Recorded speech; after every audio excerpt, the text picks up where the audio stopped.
नमस्कार दोस्तों, आपका स्वागत है अलौकिक दुनिया। भारत के कॉलेज और विश्वविद्यालय आज भले ही विश्व के टॉप शैक्षणिक संस्थाओं में शामिल ना हो, लेकिन एक समय ऐसा भी था कि जब हमारा भारत देश विश्व में शिक्षा का प्रमुख केंद्र था। और आपको पता है, भारत में ही दुनिया का पहला आवासीय विश्वविद्यालय खुला था। उसे आज हम नालंदा विश्वविद्यालय के नाम से जानते हैं। क्यों जलाया खिलजी ने नालंदा विश्वविद्यालय को? ऐसा क्या रहस्य था? पूरा सच जानने के लिए बने रहे हमारी वीडियो में अंत तक। नालंदा विश्वविद्यालय की स्थापना गुप्त काल के दौरान 5वीं सदी में कुमार गुप्त प्रथम ने की थी। 1193 ईस्वी में बख्तियार खिलजी के आक्रमण के बाद इसे नेस्तनाबूद कर दिया गया था। आक्रमण के दौरान यहाँ पर आग लगा दी गई। उस समय नालंदा विश्वविद्यालय के लाइब्रेरी में इतनी पुस्तकें थी कि 6 महीने तक आग बुझ नहीं पाई थी। इसी आक्रमण के दौरान यहाँ पर काम करने वाले कई धर्माचार्य बौद्ध भिक्षुओं की हत्या कर दी गई। प्राचीन नालंदा विश्वविद्यालय का पूरा परिसर एक विशाल दीवार से घिरा हुआ था।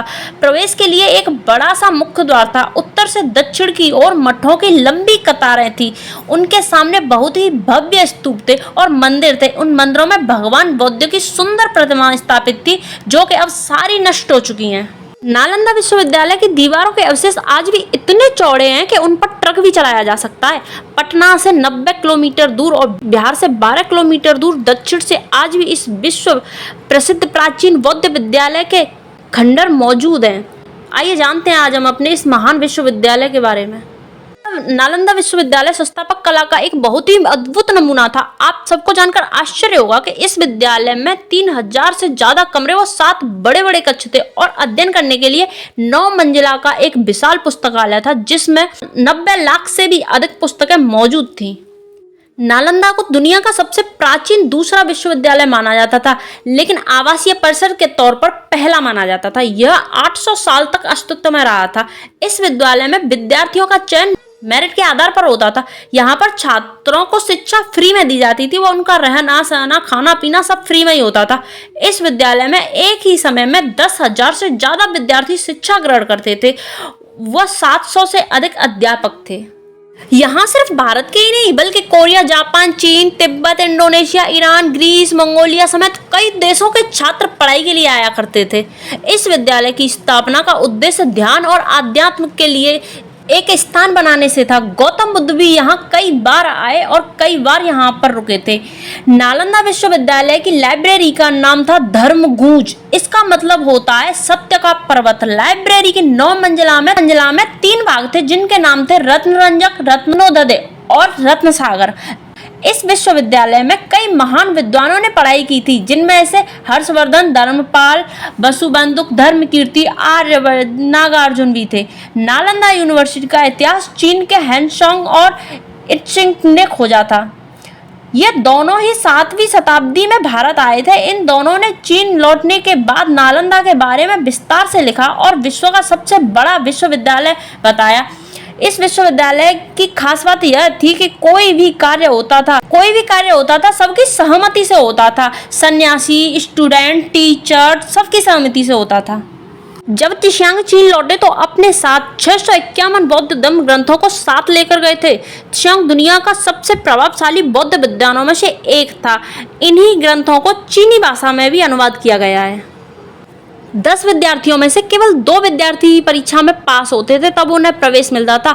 वह परीक्षा गेट पर पंडित द्वारा ली जाती थी। जो विद्यार्थी इस विद्यालय से पास होकर जाते थे, उनकी ज्ञान बुद्धता का सर्वत्र आदर सम्मान होता था।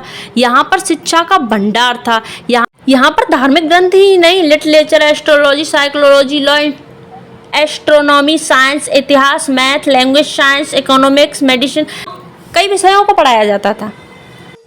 उस समय विद्यालय में 10,000 भारतीय व विदेशी छात्र थे। यह 1 मील लंबा व आधा मील चौड़ा था। एक बहुत बड़ा जलाशय था जिसमें कमल तैरते थे। यह अंतर्राष्ट्रीय ज्ञान का मंदिर बन गया था। इस विश्वविद्यालय में कम से कम 18 कॉलेज थे। वह सारी सुविधाएं उपलब्ध थी जिन्हें विद्यानुरागियों ने बनाया था। खिलजी ने नालंदा विश्वविद्यालय को तो जला ही दिया था, फिर भी वो नहीं रुका। उसने अध्ययन करने वाले हजारों बौद्ध भिक्षुओं का नरसंहार करवा दिया। नालंदा विश्वविद्यालय को जलाने के पीछे का कारण क्या था आप जानते हैं? खिलजी एक बार इतना बीमार पड़ गया कि उसे बचने की आस नहीं थी, तो उसने नालंदा विश्वविद्यालय के आयुर्वेद शाखा के प्रधान राहुल श्री भद्र जी को बुलाकर चेतावनी दी थी कि मैं भारतीय आयुर्वेद की दवा नहीं खाऊंगा, मगर मुझे ठीक करना है, और मैं 2 दिन में ठीक नहीं हुआ तो मैं नालंदा विश्वविद्यालय को तबाह कर दूंगा। आचार्य जी पूरे दिन इस पहेली को सुलझाते रहे कि ऐसा कैसे होगा। उन्हें एक सुझाव आया। उन्होंने कुरान के पन्नों पर दवाई रगड़ दी। खिलजी को 10-15 पेज पढ़ने को कहा। जब वो पढ़ रहा था तो मुंह का थूक लगाकर पेज पलटता। दवा उसके पेट में पहुंच रही थी और वो जल्दी ही ठीक हो गया। खिलजी को यह बहुत बड़ा चमत्कार लगा। उसे भारतीय आयुर्वेद से जलन होने लगी। अब भारतीय आयुर्वेद को समाप्त करने के लिए खिलजी ने 1199 में नालंदा विश्वविद्यालय में आग लगवा दी। खिलजी व उसके सैनिकों ने बौद्ध शिक्षा केंद्र को इसलिए नष्ट किया था क्योंकि उन्हें पता था कि यह इस्लाम को चुनौती दे रहा है। भारतीय गणित के जनक माने जाने वाले आर्यभट्ट 6वीं शताब्दी में नालंदा विश्वविद्यालय के प्रमुख थे, जिन्होंने शून्य को एक अंक की मान्यता दी थी।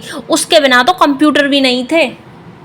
नालंदा की तर्ज पर ही नई नालंदा यूनिवर्सिटी बिहार के राजगीर में बनाई गई है।